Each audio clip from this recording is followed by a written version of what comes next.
fazer um com 30 centímetros, assim, mó braguilhão. Na verdade, será que na Idade Média o meta era ter a biluga grande? Não sei, pode ser que eles não se importavam com isso. Assim como pros gregos a biluga pequena era símbolo aí de beleza, né? Para as mulheres a gente é crinolina, essa aqui olhando não parece tão horrível assim, mas quando a gente vê por baixo aqui, como que é formado esse bagulho, você percebe que é bem esquisitão mesmo, uma armação para fazer o vestido ficar gigante, você virava uma água-viva humana andando pelos lugares e todo mundo tinha que desviar. Um ponto positivo disso é que daria para fazer tipo um cavalo de Troia. Uma princesa quer matar alguém para pegar o trono, mano, vai 15 soldados dentro aqui, ela entra na festa, o soldado sai, mata o rei atual, qualquer mata o rei atual, qualquer coisa assim, já é. E ela se coroa na hora. É assim que acontecia, né? Antigamente, não era muito. Mais um exemplo aqui. E pra não sujar isso na lama, né? Porque os caras não tinham rua de concreto lá, né? É bugadão mesmo, mas quando a gente vê assim na vida real, não. É bugado, mas é um bugado espalhafatoso que dá pra entender que seria apto a aparecer numa festa, né? Peruca branca, porque todo juiz usa peruca branca, inclusive até no Brasil hoje em dia é obrigatório o juiz usar essa peruca branca enroladinha. Estudantes de direito, deixa nos comentários se é verdade essa informação. Horrível, horrível, horrível. Quem teve essa ideia, mano? Qual que é a parada? Fizeram o Obama usando isso. Ele teria que usar se fosse 1800 presidente. Não existia a chance dele ser, mano. Vai ficar dando peruca. Ah lá, essa peruca aí, extremamente. Tinha vários estilos, né, de peruca. Deixa eu ver qual é a história aqui.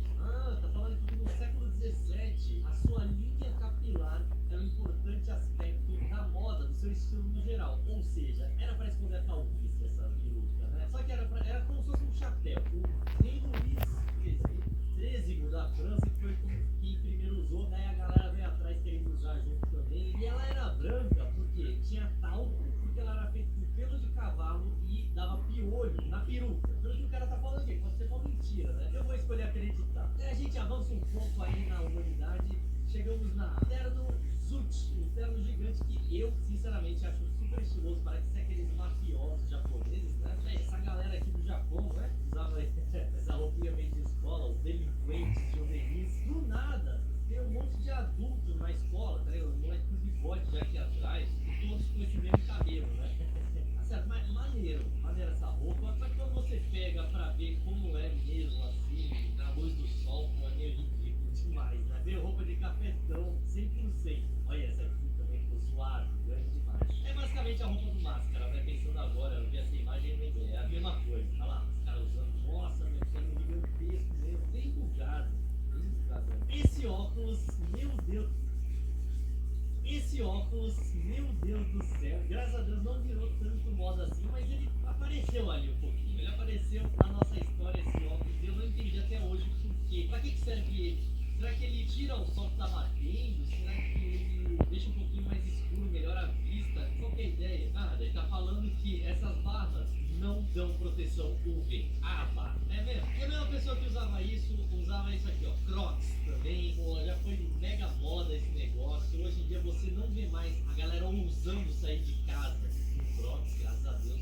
Acabou isso. No máximo criança usa, tá ligado? Mas já rolou uma época aí que, putz, adulto tava usando Crocs, a torta direita, ia pro trabalho usando Crocs. Olha isso. Academia usando Crocs. E a maioria era assim, tá? Um borrachão cheio de furinho, meu Deus. Eu confesso pra você que eu nunca usei Crocs na minha vida. Tenho minhas dúvidas. Será que é tão confortável assim? Tem que fazer um borrachão, uma Havaiana modificada. E a Havaiana não é tão confortável assim, né, velho? Se precisar de uma borracha, então não sei. Quem sabe um de Crocs? Quer patrocinar? Manda aí um Crocs pra eu ver qual que é a boa. Mas se for ruim eu vou falar, hein? Agora, com os tipos de culturas gerais de moda, a gente tem Normcore. O que seria Normcore? Se vestir igual uma pessoa normal. Os caras deram moda pra isso. Uma pessoa que tá indo num lugar, não pensou muito antes de vestir, né? Claro, esse aqui já é a evolução do Normcore, pra colocar camadas, assim, o cara fica meio modelete, assim, a moça usando a calça meio caída aqui e tal. O estilo Normcore seria a roupa dessa mulher aqui, 100%, é roupa de ir pra faculdade, sei lá. Não, nada a ver, isso aí não é Normcore. Você pega a versão estilosa das roupas. Estiloso demais também. E esse aqui, bom, belo Normcore, ainda de chinelo e calça, mano, ganhou. Eu não sei o que é isso aqui, mas parece um felpa. Próximo estilo, tênis de pai. É um estilo que começou como pais usando esse tipo de tênis, olha pro pé do seu pai. Provavelmente ele vai estar usando uma parada dessa. Esse tênis do N, velho. Pô, eu sempre achei que era Nike, mas daí comecei a pensar, não, o símbolo da Nike é o correto, né? Não é esse N. E eu até hoje não sei o que é esse N. New Balance. Não é esse N. E eu até hoje não sei o que é esse N. New Balance. Caro, mano. Isso aqui é o preço do tênis? Acho que não. Tênis New Balance. Ah, é de boa, mano. 180 pila. É isso mesmo. Tênis de pai. Daí começou a evoluir, começou a virar moda, daí tu pega, modelo aqui usando tênis da New Balance gigante, faz umas versões aí toda colorida e tal, o cara aqui analisando tênis contra o sol pra poder ver um eclipse, né? Ficou na moda, usando a meninada usando aqui, tênis de velho, de idoso, mas se você não tem uma pança de chope e usa com essa meia horrível, esse tênis não tá fazendo sentido pra você, tá? Esse tênis ele deve ser usado com aquela bermuda cheia de bolso, quanto mais bolso melhor, tipo essa aqui, e cair abaixo do joelho, obviamente, né? Aqui, ó, mano, isso aí, esse é o estilo de corpo perfeito pra usar esse tênis aqui. Não tem erro. Calça caindo no joelho, mostrando a cueca também. Cara, acho que 2010, assim, foi o ápice disso. Isso aqui tava em 2016, mas um pouco antes tava no ápice desse negócio de usar a calça abaixada. Só que não era mais brincadeira, não era tipo mostrando a aba da cueca, não. Era usando abaixo da bunda mesmo. Tanto faz, mano. Você levanta a camiseta e tá mostrando sua cueca. Inclusive, se a pessoa precisar correr, ela vai cair, mano. Eu usava muito baixo, né? Aqui. Como é que pode, né? Começou com isso aqui. Também já fui dessa equipe, no bermuda de tectel, usando assim. Daí foi deixando daí, mas essa aqui eu nunca cheguei, não. Foi banido isso aqui. Putz, obrigado, David Trump. Daí depois veio essa calça saruel, né, mano? Que era tipo, é a calça que você usa no joelho, só que você não precisa usar no joelho. Ela fica no lugar normal e o corte dela é onde seria uma calça baixada, né? Muito ruim. Sério, não tem nenhuma foto bonita com essa calça. Não existe. Pode pegar o modelo que você quiser, não vai ficar da hora daqui. Não acertaram. Parece que você vira o Bob Esponja, mano. Né? Corpo quadrado, com as perninhas assim. Olha lá. Nossa senhora, é na moral. Isso aqui não tem nada a ver, mas eu achei essa Crocs modificada, um tênis da Yeezy, o nome. Meu, Yeezy, se quiser patrocinar, ó, Crocs nome tênis, sapato, né? Se quiser patrocinar, ó, Crocs nome tênis, sapato, né? Yeezy, manda outro. Eu vou fazer a comparação no meu canal. Qual dos dois é pior? Eu sei que nenhum vai ser o melhor. Qual dos dois é menos desconfortável? Dá pra comprar no Brasil isso? Opa, caiu o preço, tá só R$900. Não, esse aqui é um diferente. Aquele tênis meio de pano, né? Eu acho meio feio pra cacete. Parece que não. Ô, R$3.400 esse aqui. Adidas Yeezy. Vamos lá, né? Sei. Quem sabe no futuro todo mundo usa isso, né? Moda Gyaro, uma moda japonesa aí que eu não sei como descrever. Unhas gigantes, parece uma perua americana, uma japonesa tentando ser uma perua americana de Beverly Hills. E acho que essa foi a ideia, né? E daí usa maquiagem como se tivesse pego sol de óculos. Isso é bem doido de pensar. O que elas poderiam simplesmente fazer? Pega um sol de óculos. Eu conheço algumas pessoas que são assim na vida real e nem seguem essa moda. Moda chamada Decora. Mano, deve ter tipo 7 pessoas que usam esse tipo de moda. Essa menina e mais 6 e é essas pessoas que saem nas fotos. Cheio de colante, cheio de presilha na cabeça. Muito colorido aí, muita... Parece um palhaço, a virilha com capa amarelo. Interessante, bonito, mas não é muito prático se todo dia você se vestir igual um palhaço. Aí também palhaço. Mano, desculpa. Aí o Bob Esponja, citado. Agora ele apareceu. Essa aqui eu não conhecia, mas achei da hora. Visual Kei é o nome desse tipo de moda. Mano, é tipo Final Fantasy, uma moda do Final Fantasy. Meio vampiresco, claro. Não vai sair de casa assim, só se você for num lugar que tem outras pessoas vestidas assim. Tu não vai na lotérica assim. Tá, fora de uma pose maneira aqui, vendo assim não é tão da hora. Os caras parecem meio gay. Parece umas velhas que estão voltando no velório. Agora esse aqui, porra, da hora, esse cabelo é da hora. Não é possível ter um cabelo assim? Final Fantasy? Ah, teria que fazer mega chapinha, o cabelo enrolado, mano. Se eu deixar do jeito que ele com ele, que é fala assim. É só esses caras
continua até hoje, mano. Tem alguns proponentes dela, né? Ela continua usando máscara de gás pra não sentir um o peido do outro.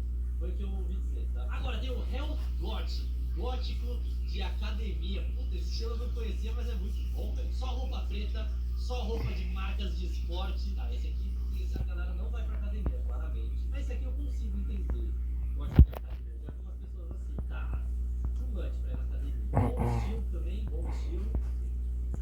Nossa, mano, essa tatuagem do cara tá preta, parece que fez ontem, né? E as outras são azuis, já engraçado. Daí tem a Nike inversa, mano. Você não pode, não faça. Pô, maneiro o gótico de academia. Vou me converter a esse estilo. Gótico pastel também é um estilo que tá na moda. Eu acho que é um meta hoje em dia, mais ou menos. Pelo menos quando eu fui BGS ou Gamescom que teve agora, mano, a mulherada tava vestida assim, né? Essas cores de cabelo também, esse tipo de.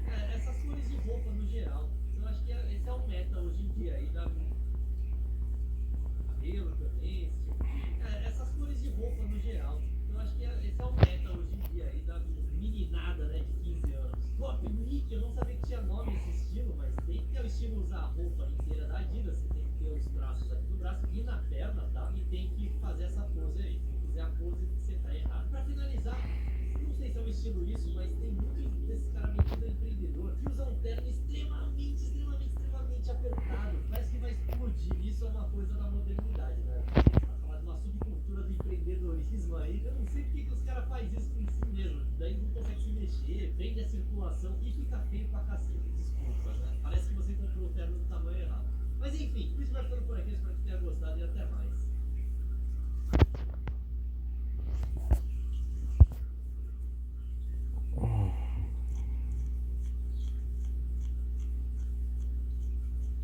Salve rapaziada, como é que vocês estão, guri? Hoje eu trouxe coisa nova nesse canal. Como sempre, né? Vocês viram vocês. Faz tempo que eu não trago uma daquelas comédias de doente que vocês gostam. Então, na educação das músicas que já estamos, então, sem mais enrolação comunitária. Um cara chama por um rapaz e diz que ele tem talento de 1 em 1 milhão para as artes marciais. E que se juntasse a seita do osso de aço, o potencial dele ia ser ilimitado. Surrando, o cara tenta olhar pra cima e pede pro cara que tá falando tirar o pé da cabeça dele. Esse aí é nosso protagonista e líder da seita do osso de aço, Dun Chan Xiao. E ele fala pro cara que tá pisando nele, já que ele viu ele bater na discípula. O cara diz que só tentou conversar um pouco com ela, então nosso garoto já levanta ele pela gola e diz que tudo bem então. Ele vai dar mais um tempinho pra ele pensar na oferta de se juntar pra seita dele. O cara se tremendo fala que já se juntou à seita da água nascente. O Jun então fala que é uma pena, porém pelo visto o destino dele não é vir com osso de aço. E pergunta pra Kian se esse cara tava perturbando ela. Essa é a primeira discípula da seita que diz que ele tentou tocar na mão dela. Nisso, juntar-lhe um chute no queixo do cara falando que ele tá procurando o fim. Enquanto ele pede pra parar falando que não tava tentando ofender a garota. Porém, o coitado foi surrado na selva. Com isso, os dois se vão comer perguntando se foi maneiro e a Kian querendo saber por que ele só bateu na cara. O coitado de longe jura que vai fazer eles pagar por isso. Ah, gente, então chega na tal seita do osso de aço. O líder desse lugar pulou de um penhasco e sobreviveu. E foi assim que criou esse lugar e deu esse nome. Depois de trabalhar 10 anos contínuos, ele finalmente transformou esse lugar em uma seita de nível 9.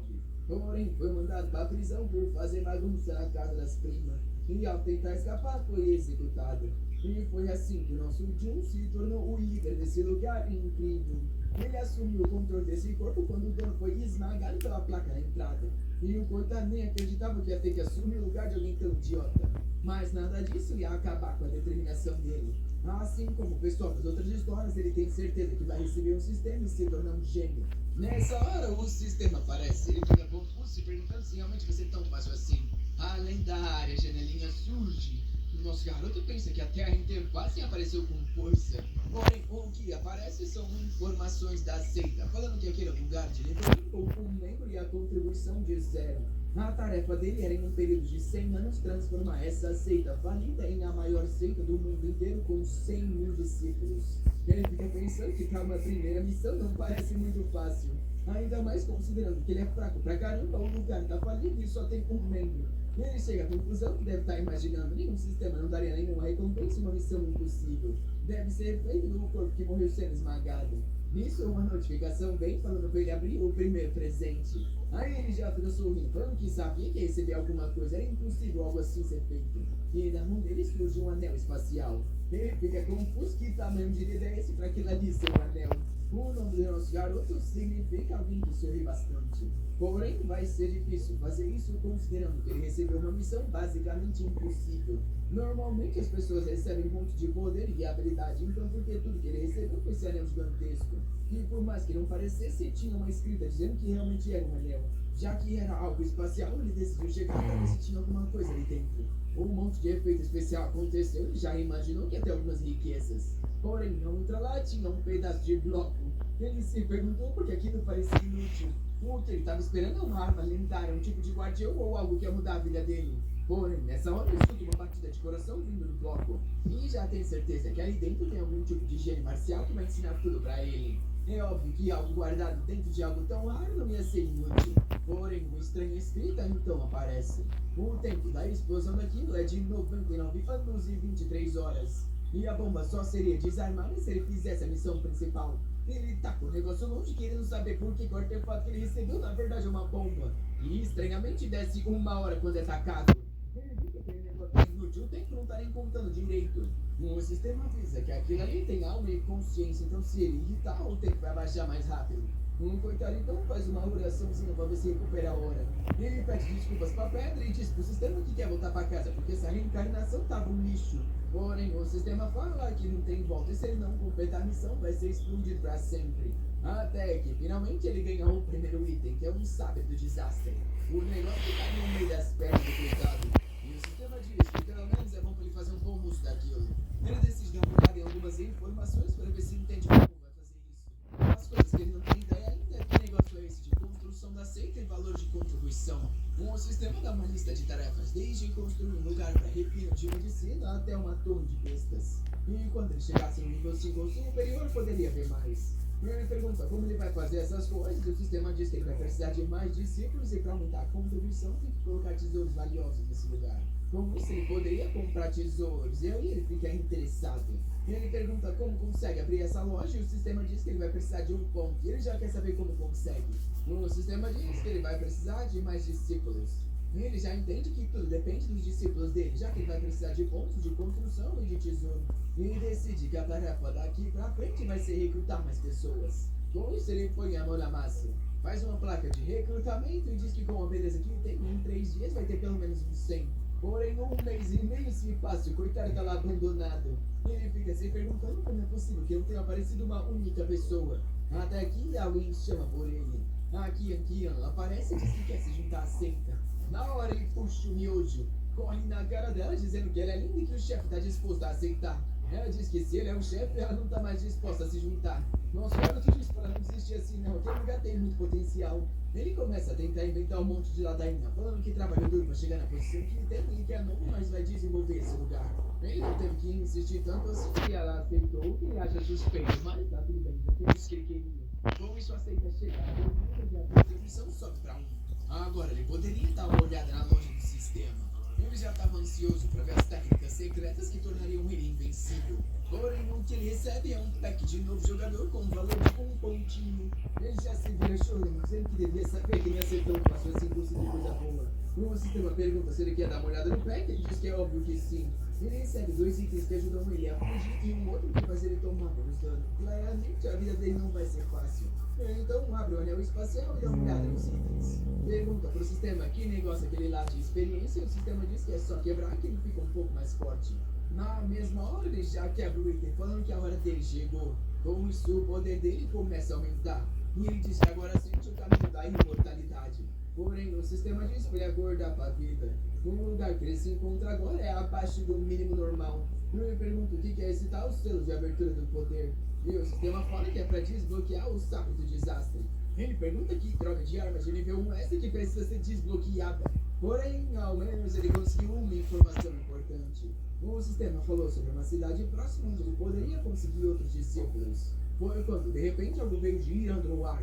E 5 caras apareceram na frente dos dois. Eles ficaram confusos, querendo saber quem eram esses loucos. Era o cara da bandana, avisando que havia sido ele que tinha batido no coitado.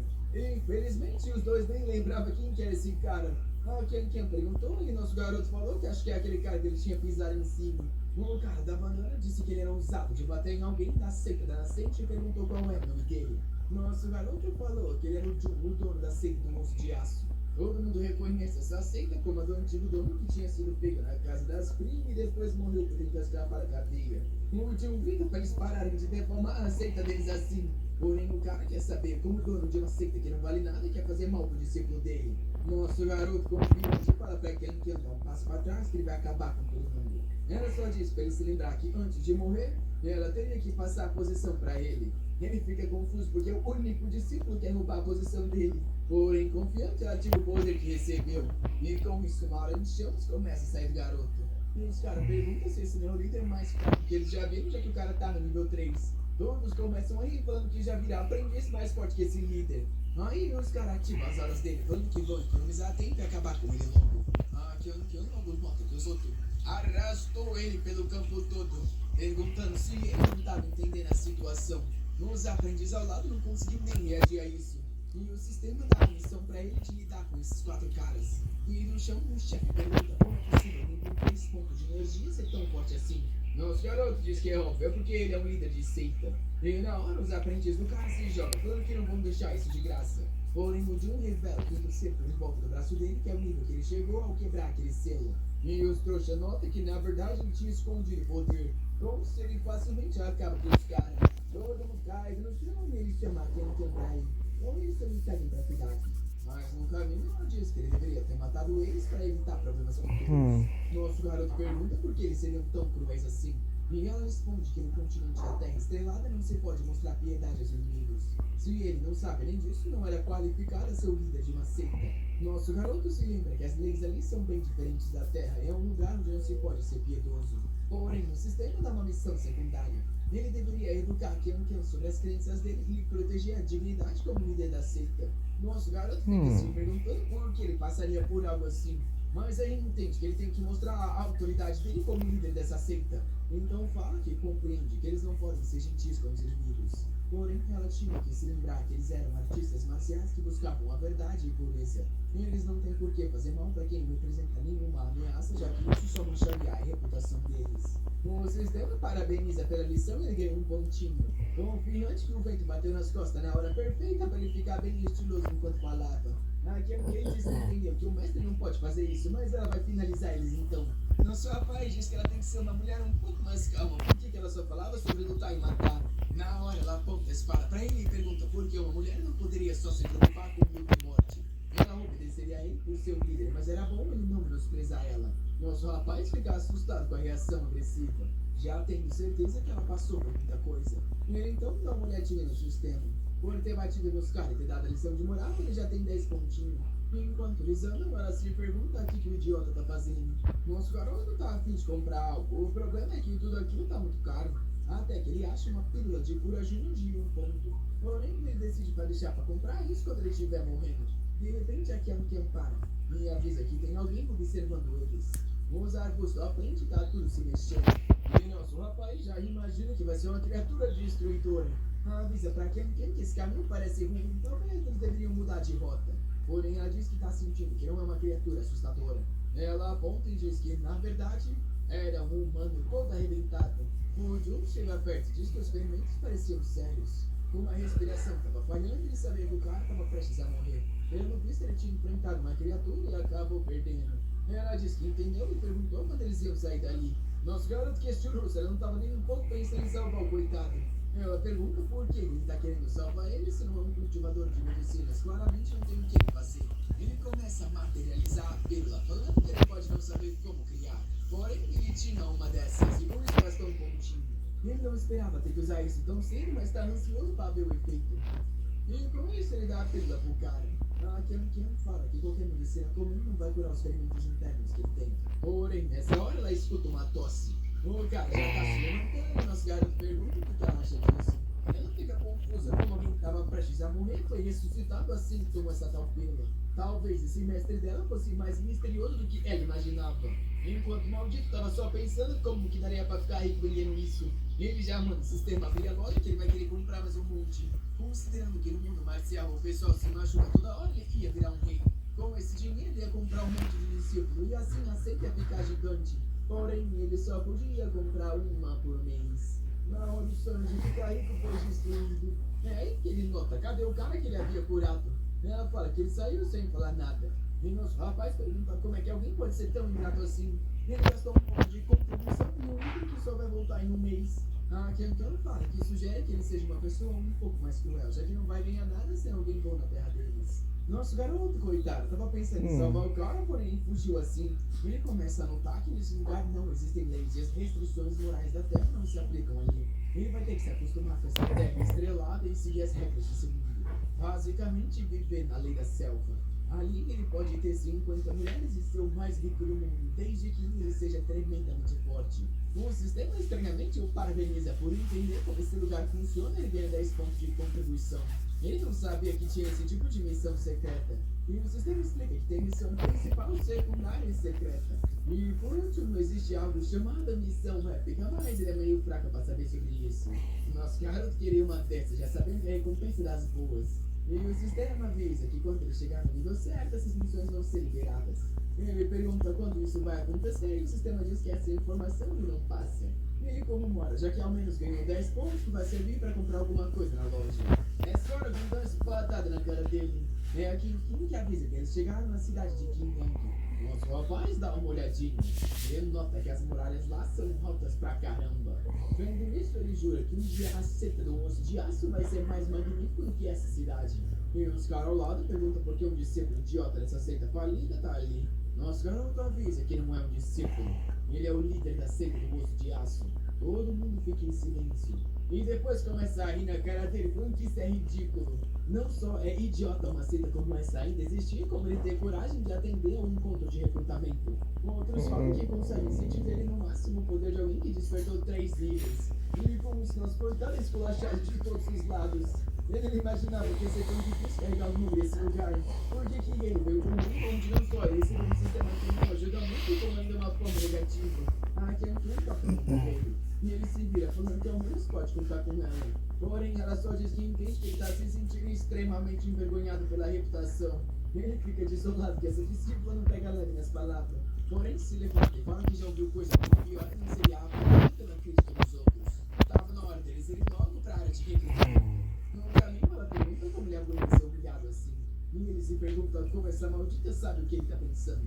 Porém, ele responde que só tinha que aguentar um pouco, já que a única coisa que faz eles se calarem é mostrar poder.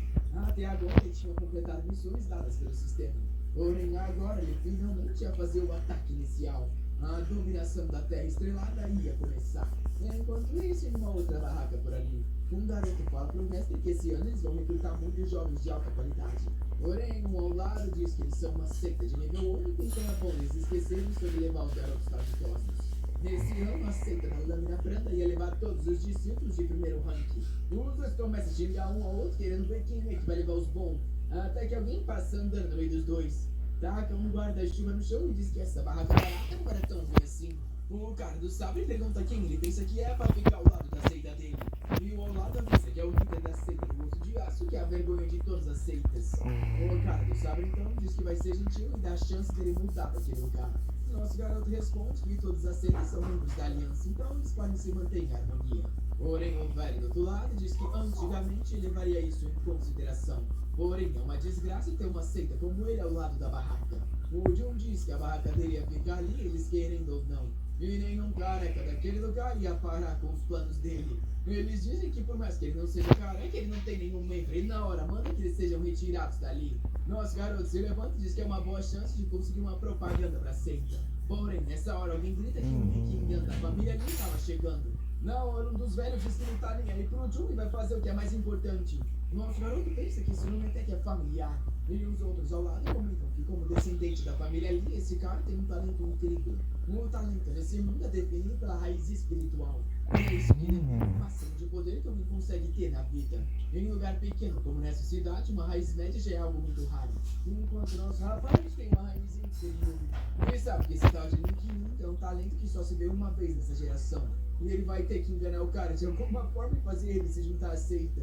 Porém, uma multidão já tá chamando pelo cara. todos oferecendo auxílios para ele e até posições como ancião, todos os recursos que quiser e até comandar todas as discípulas.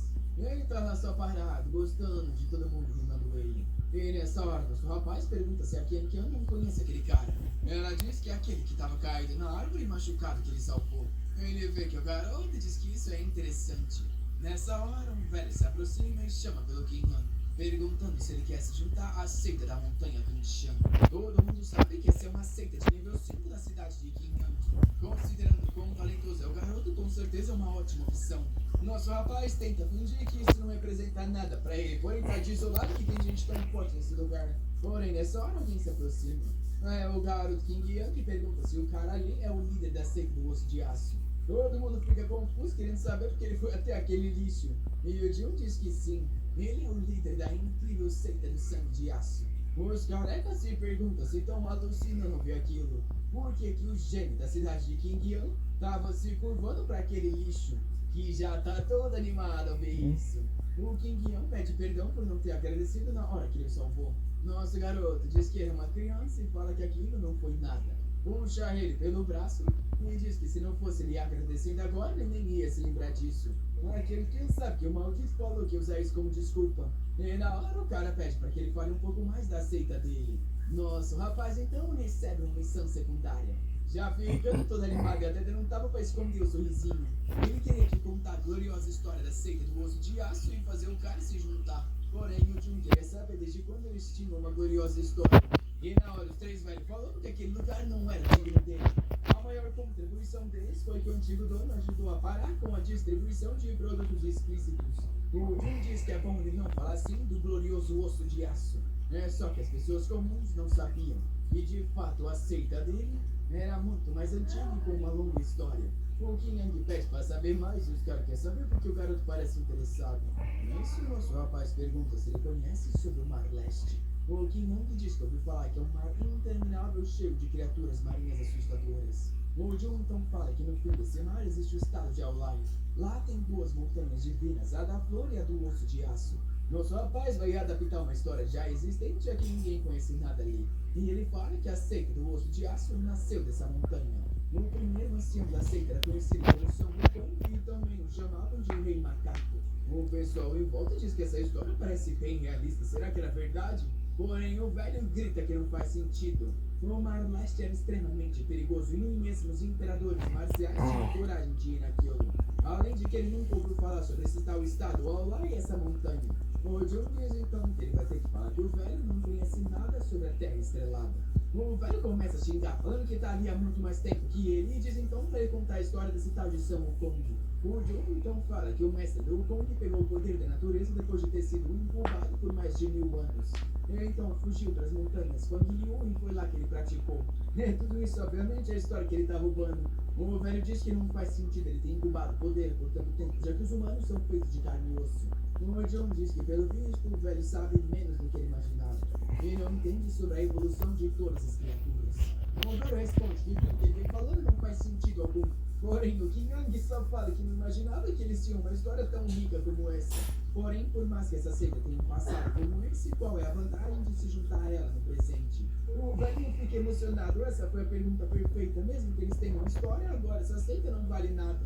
Nosso garoto diz que realmente nada dura para sempre e a seita se tornou o que é agora. Porém, isso também prova que eles sobreviveram ao tempo, o que mostra uma fundação sólida. E o conhecimento deles são aplicados em coisas como a pílula que ele entregou. O King Liang sabe que aquela pílula curou ele em segundos como se fosse um milagre. Sem contar que ele entregou para um estranho que ninguém conhecia, o que não é normal nesse lugar. Talvez o que ele venha falando faça algum sentido. Nosso garoto então diz que ele vai revitalizar a seita e o que os caras podem oferecer agora pode ser um pouco melhor. Porém, somente ao lado deles que ele se tornaria um verdadeiro imperador marcial. O velho grita, perguntando como ele tem coragem de falar coisas desse tipo. O imperador é o estágio máximo que um humano poderia chegar. Porém, o King Yang interrompe o discurso falando que é ok. Ele diz que aceita entrar na seita do osso de aço. Com isso ele já garimba. Um garoto de 16 anos, um talento de ranking superior e um nível 10 havia entrado na seita. Com isso ele ganha 5 pontinhos. Rapaz, esse sistema tá pobre. Mas agora já tem 3 membros e 20 de contribuição. Um velho vem falar com o King Yang, dizendo que ele tem um futuro promissor e não deveria desperdiçar mais superior numa Porém, o John fala que a situação não tá boa agora, só que isso não vai ficar assim por muito tempo. Ele garante que no máximo em 3 anos a seita dele vai superar a seita da montanha de Kandishan. O velho pergunta que negócio é esse de superar a seita deles. E diz que ele vai ter que aprender a escolher melhor as palavras. Fazer a seita dele mais forte que a montanha Kandishan, ele vai ter que ajudar o garoto a entender a diferença que existe entre os dois. Porém, o Kingian chama pelo ancião Ma e pede para que ele não desrespeite o líder da seita dele. O coitado fica confuso quando isso realmente aconteceu. Ele então se vira, diz que entendeu e quer ver como vai desenvolver esse lugar. Até que alguém pede pro ancião Ma esperar um minuto. Aquele cara é o mestre Li e o pai do Kingian. Quem diz que o filho dele ainda é muito um jovem inocente. E ele vai aceitar o convite que ele fez em cuidar do garoto. Porém, o Kingian diz que já tá na seita do osso de aço. Porém, o pai manda ele calar a boca, dizendo que essa escolha afeta a família inteira, então não é ele que decide. O garoto, porém, responde que o pai ensinou ele a ser honesto. E agora que ele entrou na seita do osso de aço, ele não vai sair. Com raiva, o pai diz que se ele não sair dessa seita agora, ele não vai mais ser cuidado como filho. E na hora começa a tossir com a saúde abalada. O cara ao lado fala pro jovem mestre compreender que o cara tá doente e ele não pode me estressar. E o outro diz que ser justo ao pai é a base de toda a virtude, então ele não poderia agir assim. O Kingian se mantém em silêncio. Até que alguém toca no ombro dele. É o nosso garoto que diz que garante que ele vai chegar muito longe. O velho tá com raiva porque sabe que esse rapaz foi enganado por esse maldito. E ele então diz que para fazer um discípulo extraordinário, a pessoa em si tem que ser extraordinária. Se ele tá tão confiante assim, ele deveria ser muito experiente. Nosso garoto diz que não quer ser muito arrogante. Porém, ele sozinho sabe mais do que todos eles ali combinado. A Kankan pensa que esses exageros dele já tá fugindo do controle. O pai óbvio que não quer aceitar isso. E diz que se esse é o caso, ele devia ensinar um pouco para todo mundo. Ele puxa um livro falando que na cidade de Kinyan existe uma técnica que foi passada há centenas de anos. E ela é chamada de os 9 estilos de se usar uma espada. Porém, mesmo após anos e anos de prática, ninguém nunca conseguiu dominar o novo estilo. Se ele conseguir aquilo, ele acredita nas palavras, senão vai ter que expulsar o filho dele da seita. Nosso garoto sorri, pensando que esse maldito tá querendo fazer ele passar vergonha na frente. Porém, ele só responde que não é um problema. E na hora, fala pro sistema abrir a loja. Ele se lembra de uma magia que vai servir nessa situação. Aquilo permite que ele entenda as artes marciais e os segredos do oponente instantaneamente por 60 minutos. E na hora ele ativa o poder. Ele então dá uma lida rápida no livro. Enquanto ele passa as páginas, todo mundo observa.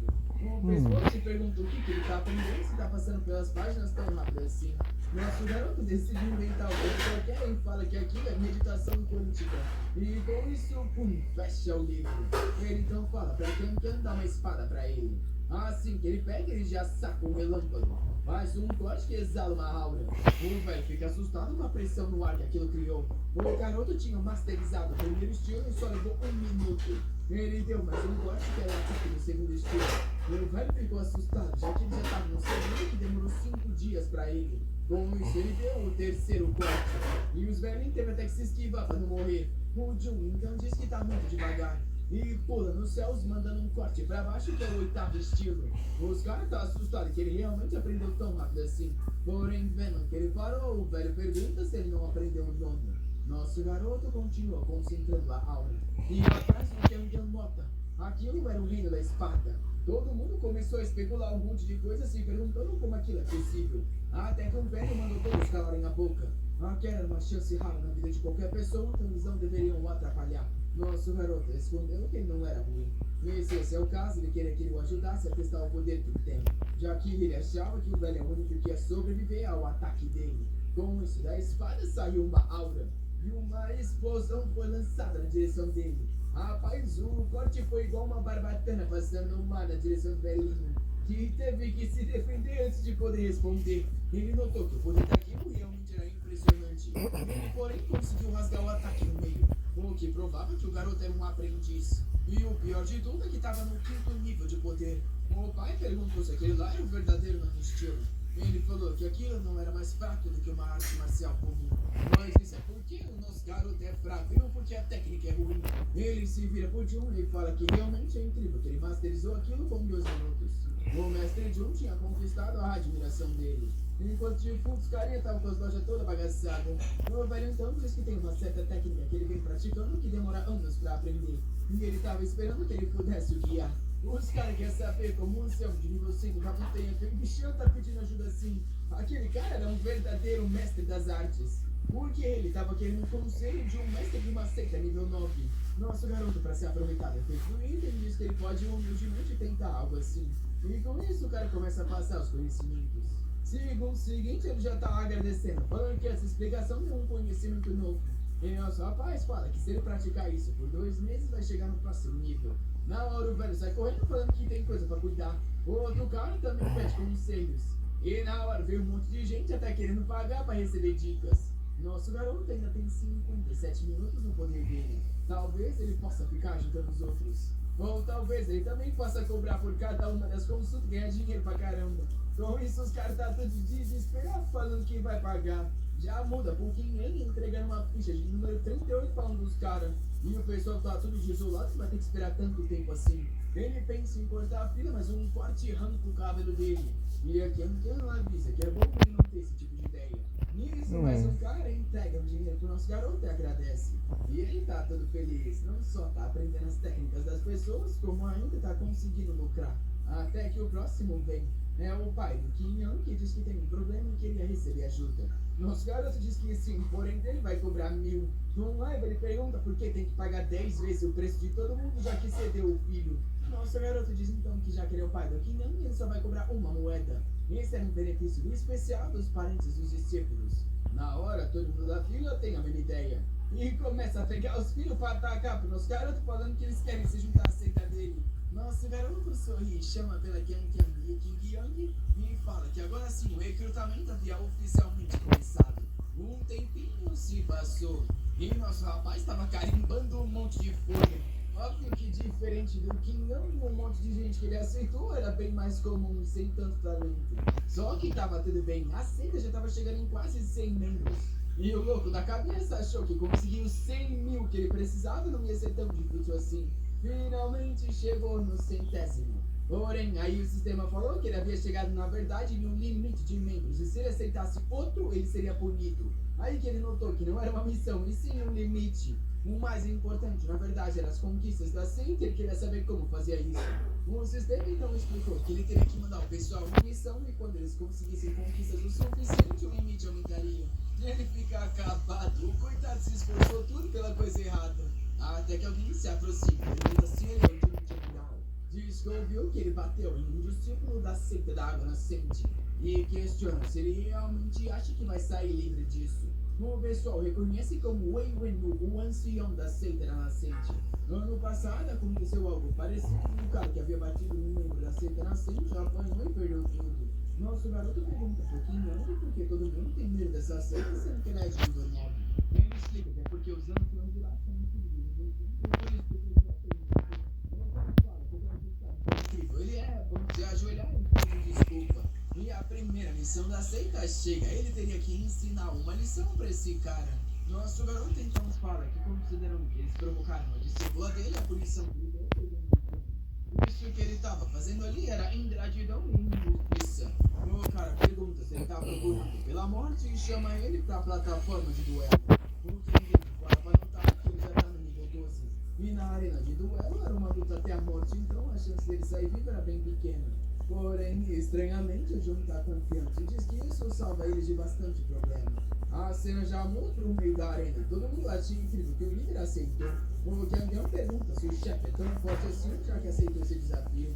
A Kyung diz que na verdade ele tá no 5º nível.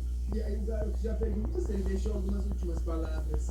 Nisso o Inu diz que ia deixar ele sair vivo se tivesse pedido perdão, mas já que entrou na arena agora vai morrer. Isso porque ele vem treinando o corpo físico há muito tempo. E com a força dele usar como energia, ele consegue rachar uma rocha.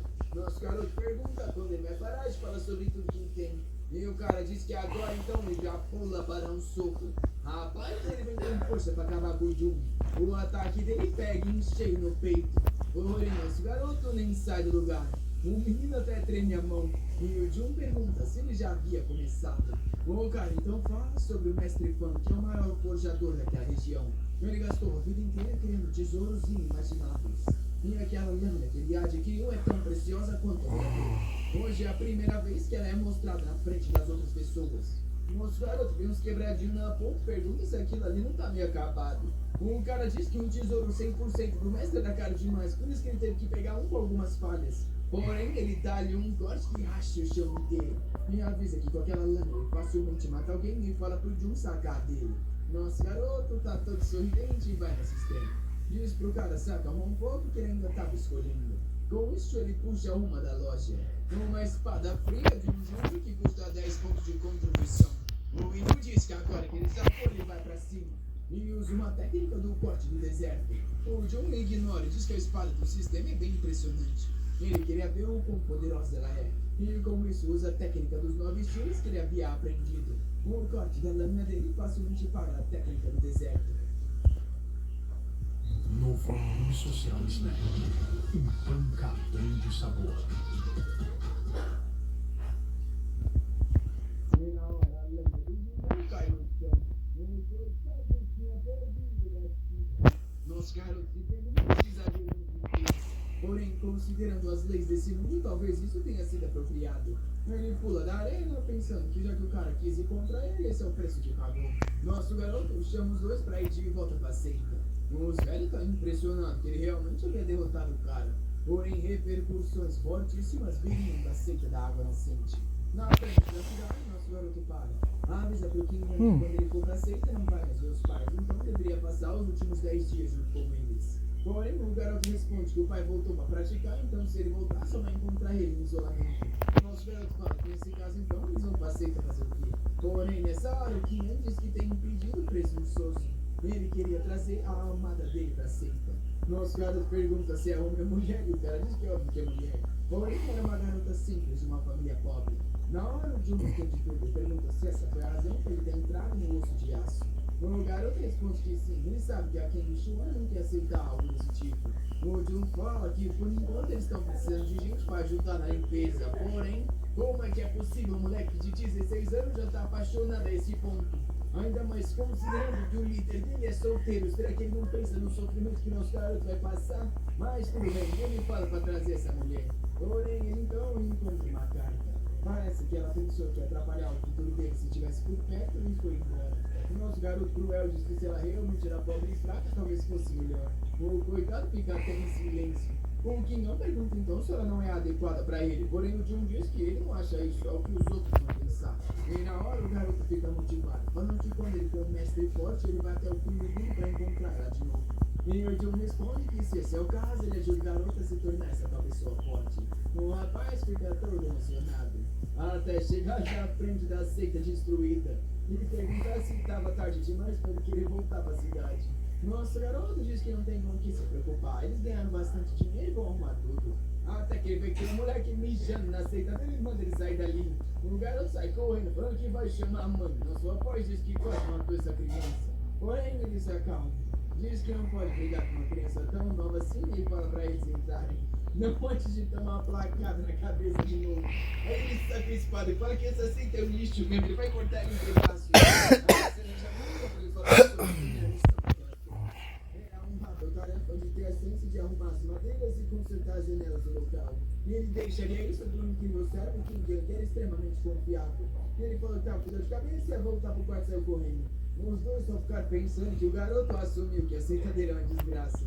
Porém, alguns dias se passaram e várias pessoas já estavam trabalhando por lá. A reforma estava indo bem melhor do que ele imaginava. Realmente dava para contar com o Shugyang. Aquilo era perfeito porque ele poderia dedicar tempo à própria cultivação. Ele até tinha comprado um fluido da aptidão que aumentava o poder daqueles que eram fracos. Como era isso que determinava a força máxima de uma pessoa, ele precisava na hora ele sentiu aquela parte inferior do corpo dele lutando. E com isso a raiz espiritual foi aumentada de inferior para comum. O sistema o parabenizou, porque assim ele também subiu para o 7º nível. Os círculos aparecem em volta dele que fica todo animado, porém sabe que não vai ser suficiente para acabar com a água nascente. E então pergunta para o sistema se tem uma forma mais rápida de subir o poder dele. O sistema diz que ele pode trocar pontos de contribuição por poder. Sabendo que ele ia morrer se não fizesse isso, ele aceita na mesma hora. O ponto dele vai de 47 para 0. E o nível vai de 7 para 10. Ele fica todo animado, falando que tá sentindo poder. Ele dá um soco na parede, falando que realmente é diferente ser assim. Porém, aquilo abre um buraco. E o Kim não fala que essa parede que explodiu vai custar ao menos 200 moedas para ser consertada. Nosso garoto entrega o dinheiro e fala que confia nele que ele vai voltar a praticar. O coitado fala que se nenhuma parede mais for destruída, em 3 dias eles terminam isso. Com isso, esse tempo se passa. Nosso garoto vem praticando alguma das técnicas que ele aprendeu com os caras da cidade, porém não tá fácil evoluir. Só que aí ele toma um susto. A seita estava muito mais bonita do que ele imaginou. Tinha lago e arquitetura diferenciada. Até uma sacada e umas pedras estilosas. Ele não conseguia acreditar que aquilo ali era a seita dele.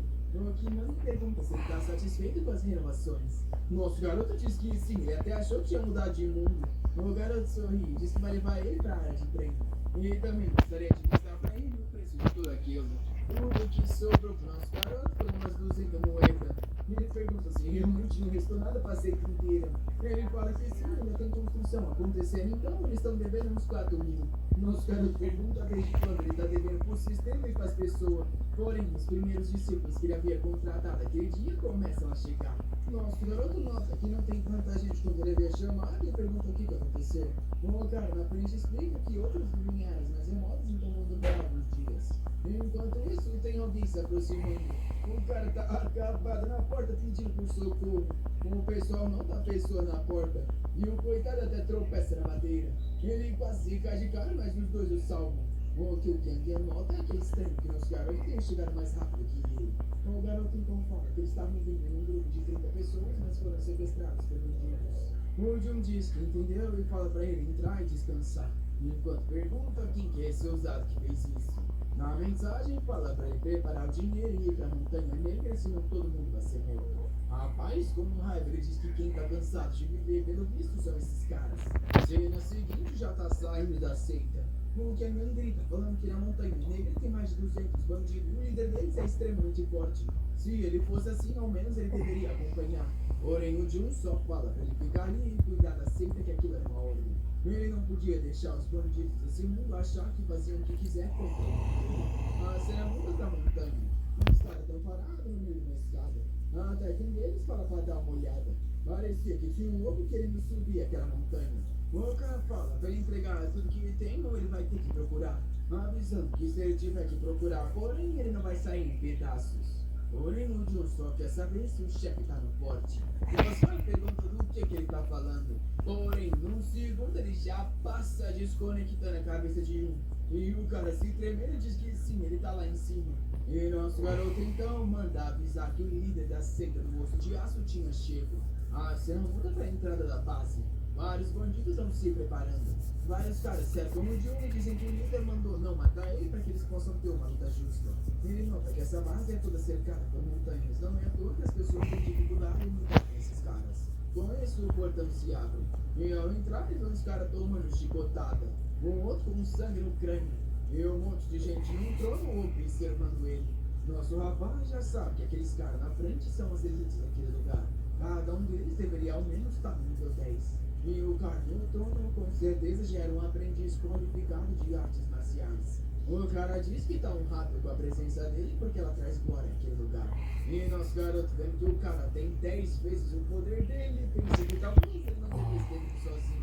E então responde que só veio ali para levar de volta os discípulos da seita dele. O cara diz que também não gosta de desperdiçar tempo e vai ser 100 moedas por cabeça. Como ele pegou mais de 30, vão ser 3.000 no total. Os caras lá, fora que o cara soube tudo, normalmente eram 200 por pessoa. Porém, nosso garoto pergunta o que ele acha de uma moeda por pessoa. Se todo mundo ali se ajoelhar e pedir desculpas, é isso que ele vai cobrar. O chefe questiona se ele tá contando algum tipo de piada. E então ele estala os dedos. Na hora alguém vem das sombras. Um cara carregando um dos discípulos pedindo por ajuda. Nosso garoto toma um susto. Ele é casado na frente do chefe. E diz que vai matar um dos discípulos de hoje. Talvez a notícia seja boa, já que dessa forma é uma cabeça a menos para ele pagar. Chorando, o garoto desesperado pede para não ser morto, obviamente. Ele tá até disposto a se juntar àquela seita e virar escravo do pessoal ali. Os caras dão risada, falando que é irônico ver uma criança tão assustada. E rapaz, o Jun tá com raiva da criança porque ela já quer mudar de seita. Antes que ele possa fazer algo, o chefe passa o corte, falando que o garoto não tem dignidade. Na hora, nosso garoto escuta o som do sistema. E o número de membros vai pra 99. Virando a fora que agradece por aquilo. Porém, o outro diz que é estranho que ele esteja bravo. O chefe ajudou ele, tirando aquele discípulo traidor. Porém, antes que o cara possa falar algo, ele sente alguma coisa estranha. O Jun tinha passado e acertado uma nas costas. Ele fala pro chefe que esse discípulo dele parecia meio sem educação, então ele não deve ter ficado bravo com isso. Porém, um grandão se aproxima, falando que ele vai ter que pagar isso com a vida dele. Nosso garoto vai para dar o corte e o Zangief vem pra esmagar. Porém, o líder manda os dois parar. O Jun já percebeu pela hora do cara que não vai ser fácil vencer isso. E o cara diz que não quer fazer uma pilha de cadáveres ali, então ele deveria pagar logo os 3 mil sem isso. Nosso garoto tá com raiva que esse maldito só quer dinheiro. Ele diz que paga uma moeda e não tem negociação. O chefe também já tá perdendo a cabeça. E o Zangief pede pro chefe deixar ele lidar com o garoto, que vai ser um ótimo treino.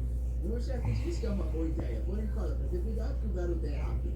O cara dá risada, dizendo que mais rápido que ele é impossível. Ele assume uma posição e o pessoal reconhece como uma técnica de 7 passos da sombra. Na hora, os movimentos do cara começam a acelerar. E o Jun percebe que aquele cara é esquisito do tipo de velocidade. Ele sabe o que fazer, o cara já tá nas costas. Ele tem que dar um ataque, só que não se esquiva. Todo o ataque lembra onde o cara ia correr, e com isso ele passa correndo e se corta. Nosso garoto diz que é idiotice ser tão rápido assim, você não consegue ver pra onde vai. E na hora, os outros meninos correm na direção dele.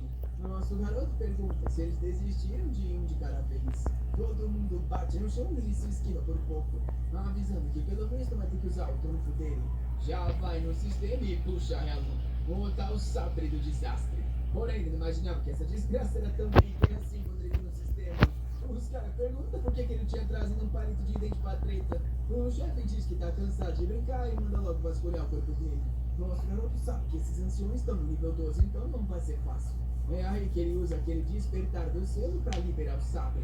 Uma explosão sai da mão dele. E os caras se perguntam que luz é aquela. Até o chefe não consegue acreditar que o poder tá vindo da plaquinha. Talvez fosse um tipo de arma de alta qualidade secreta. Na hora já tem uma lâmina na cara dele. Aquilo não era uma faquinha, era um sabre de 40 metros. E o chefe se pergunta que pressão é aquela. Qualquer movimento dá a sensação de que ele vai morrer. Nosso garoto tá parado lá de longe com a faquinha apontada. Enquanto tá impressionado com o poder do sabre do desastre. Realmente 40 metros é longo pra caramba. O chefe pede pra ele guardar aquela arma. Eles poderiam discutir sobre tudo isso com calma. Nosso garoto, porém, fala que depois de sacar os 40 metros é difícil guardar de novo.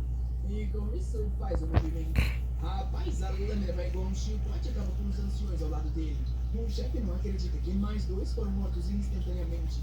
O Jun só fala que ele tá vivo porque tem coisa a acreditar. O resto do pessoal da seita estava tudo desesperado, pedindo por perdão. Porém, o Jun questiona se os corpos que ele mataram gostariam do perdão. E o que as almas inocentes achariam disso. Hoje era a oportunidade dele de se tornar a morte. E rapaz, mandou ele mais uma chicotada em todo mundo. Ele então disse que agora só sobraram 2. E avisa que o mestre pode correr até 39 metros de distância. O cara cai de joelhos, taca a cara no chão e diz que vai devolver todos os discípulos. A laminazinha tá em cima da cabeça. E o Jun quer saber porque a seita do osso de aço virou alvo dele. O cara responde tudo sobre o recrutamento deles há algum tempo atrás. Porém, o Jun fala pra ele contar a verdade logo. Ele levanta a espada, falando que se não falar, vai morrer. O cara grita, falando que foi por causa da seita da água nascente. Ele foi pago para matar e sequestrar discípulos do osso de aço. O Jun então só diz adeus. E com isso, um corte rasga a base do mundo. Por ter matado o foi muito inteligente. Por ter usado muito tempo o sábio do desastre, ele vai ser forçado a ficar fadigado por 30 minutos. Nesse período, ele não tem força nem defesa, então a criança de 3 anos mata ele. Nosso garoto se vê de repente ele foi avisado disso antes. Cai no chão todo morto, agradecendo por ter matado todo mundo. Porém, fica paradinho lá. E diz que ao menos todos esses caras podem descansar em paz agora. E enquanto isso, na frente da seita, o Kimin pergunta o que eles vão fazer se o Jun não voltar. Ela fala que ela vira nova líder e ele o primeiro discípulo. Ela diz que não é algo tão ruim, mas talvez ele tenha algum tipo de trunfo. Até que toma um susto. O Jun aparece vindo de longe. O que não tem fato, dizendo que pelo menos percebeu que seria muito arriscado. Porém, nosso garoto só disse que tem 30 discípulos no pé da montanha era para mandar alguém lá para ajudar eles a subir. Além disso, ele não estava querendo renovar o pátio. Ele joga 2 barras de uma e fala para usar aquilo. O pergunta por que ele tem olho e o que aconteceu com o pessoal da montanha. Nosso garoto só sorri e diz que todos aqueles foram destruídos. De volta na Montanha Negra, o lugar está devastado. E o servo diz que pelos ferimentos de contato dos cortes, todos foram mortos pela mesma pessoa. O lugar foi dizendo que pelo visto tem uma lenda na cidade de Fiji. De volta, o Jun está ansioso para conseguir algo no sistema. Porém, infelizmente, não tem nenhuma técnica mais para se fortalecer. Ele pode pagar 10 pontos de contribuição para reiniciar a loja. Porém, se lembra que ele sempre foi um azarado quando jogando gacha. Mas, como é a única opção, ele aceita a contribuição cai para 40. Lá vem o sisteminha. Nosso garoto fica suando frio. O que aparece é uma técnica primária de um nível Deus. Ele fica emocionado. O sistema fala que as chances daquilo aparecerem menor que 1%. Na hora, ele chama os discípulos pro salão. E o Jimmy diz que ele parece muito feliz. Nosso garoto fala que é porque hoje eles vão planejar a coisa mais importante da seita, que é o uniforme. Os dois ficam confusos com o negócio de importância. Porém, o John fala que o design está pronto para eles encontrarem algum costureiro na cidade. O que ele questiona se a coisa mais importante não é ensinar técnicas de cultivo. Ou pelo menos mudar a parte do colar que estava grande pra caramba. Porém, nosso rapaz manda ele calar a boca já querendo o chefe. Além disso, sobre técnicas de cultivo, ele tinha uma exclusiva. As escrituras de Yi Jing. Essa é a técnica de nível Deus que liberou no sistema que melhora o físico e os meridianos. Isso é o sistema fala que os requerimentos foram feitos e a técnica foi ativada como um cultivo da seita. Somente o líder e os discípulos conseguiriam praticar aquilo. E os dois estão confusos, querendo saber qual que era daquela técnica. O sistema ainda fala que se um discípulo trair a seita e vazar pelas técnicas, a memória dele é apagada. Então os caras ficam animados, falando que isso ensina a proteção de propriedade intelectual. E enquanto ele está na brisa, ele fica chamando por ele. E nosso garoto fala que essa foi a técnica que ele criou. Então começa a criar um monte de cópia do livro e fala pro Kinlan levar pros outros discípulos. Os dois estão confusos com esse método fracassado ter criado algo. E esse jeito é o que ele pega para dar uma olhada. E ele percebe que a técnica era fabulosa, ela tinha o balanço perfeito entre complexidade e facilidade de compreensão. Era algo muito mais avançado que o pai dele ensinou, talvez fosse uma técnica superior. Nosso garoto bate no ombro e fala para ele praticar aquilo. Porém, aquele que não pergunta se ela pode ignorar aquela técnica se aquela já está praticando é melhor do que essa. Nosso rapaz se aproxima, deixando ela meio sem graça. Vai no ouvidinho e diz que se ela estiver praticando algo com meu Deus, então é claro que pode. Ela sai correndo dizendo que ele vai dar uma olhada nisso. Nosso garoto pensa que até que era mais tímida do que ele imaginava. Enquanto que não está ficando todo torto ali, nosso garoto pergunta o que aconteceu e ele responde que essa técnica é mais complicada do que ele imaginou. Você não muda para outra parte da seita. Aqui quem está dando uma olhada nas páginas. Aquilo parecia seitas, mas na verdade era extremamente complicado e era realmente um nível Deus. Talvez a seita realmente tenha uma história ancestral e essa fosse uma técnica perdida. Ela respira fundo e começa a praticar, sentindo que se dominar aquilo, finalmente vai conseguir a vingança que ela quer. Talvez ela tenha subestimado o líder desse lugar. Está praticando há uma hora, porém não aprendeu nada. E o sistema explica que como a raiz espiritual dele ainda é bem meia boca, ele não consegue compreender nada direito. Nosso garoto pergunta se ele não é nada sem o sistema. E diz que isso é óbvio, né, rapaz? Porém, ele motivado fala que duvida que ele não consegue aprender nada sem o sistema. Ele vai treinar mesmo que por um ano. E com isso começa a praticar essas poses de yoga. Depois de 2 dias inteiros, ele finalmente aprendeu a órbita microsômica. Com isso ele ganha algumas recompensas por ter sido independente. Nosso garoto pensa que se o sistema vai dar recompensa por ele trabalhar duro, está ferrado, porque ele é um cara motivado. Até que o Kim Mang entre a vida que dominou a órbita macrosômica. Lembrando que nosso garoto dominou a micro. E o pior de tudo é que levou 2 dias que foi o mesmo tempo que ele, o coitado tá acabado. E já manda esse maldito sair da sala dele. Enquanto ele ensina outra parte da seita. Outras pessoas estão também praticando. E o garoto tá animado que finalmente chegou no nível 4. Até que o discípulo tá com um travesseiro na cara, avisando que ele é o pontinho desse lugar inteiro a aprender essa técnica, então não é pra ficar se achando. O Kikung explica que vários dos discípulos estão chegando no nível 3, 4 e até 5. Realmente, ter tanta gente se fortalecendo na seita é incrível. Porém, ninguém no chão falando assim. Ele fala que como segundo discípulo, ele tem que se acostumar, já que é assim que as coisas sempre vão ser. Ele diz que entendeu e vai continuar guiando todo mundo. Porém, assim que o cara se livra, ele começa a comemorar pra caramba. Realmente, uma técnica de nível Deus será bem diferente e agora ele pode ficar fortalecendo todo mundo. A não ser uma única pessoa. Mas o dia praticando a todo momento e ele não consegue subir de nível. Ele é a única pessoa da seita inteira que a prática não tá levando a nenhum resultado. Porém, lá vem o sistema, dizendo que recomenda uma pílula para ajudar ele. Era uma pílula da coleta de energia que aumentaria o poder espiritual em 5 vezes por 24 horas, mas só para nosso garoto pensa que isso é essencial para ele ficar mais forte. Ele já ataca na boca para começar logo a praticar. Na hora consegue sentir uma diferença na energia ao redor. E ele está confiante que logo vai ter o suficiente para subir de nível. Ele imagina que gênios como quem anda sempre devem ficar nesse estado. Realmente algo incrível. Porém, o sistema avisa que com uma raiz superior ele absorve bem mais rápido que isso. Nosso garoto corta esse sistema maldito falando para sair da frente. E com isso a noite cai. Ele ficou o dia inteiro praticando. Até que finalmente ele estava no 11º nível de abertura. E o sistema diz que é incrível que ele tenha demorado tanto tempo com a pílula do mestre. Nossa, eu não se tem uma pílula pro mestre, deve ter uma para os discípulos. E o sistema elogia a dedução. Ele fala que existe uma formação que fica ativada 24 horas, porém só pode ser usada por uma pessoa. Nosso garoto pensa que é muito caro, considerando que custa 1 ponto para deixar ativado todo dia e vai ficar sem dinheiro logo. Só que o sistema insiste, falando que ter discípulo forte é a única forma de esse lugar se tornar mais permanente. Nosso garoto então não diz que entendeu e conta a tal da formação dos discípulos.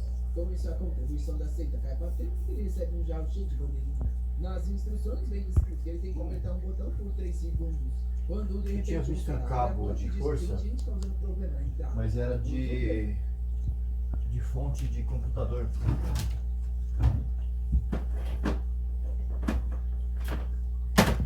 Esse aí ou na gaveta de baixo?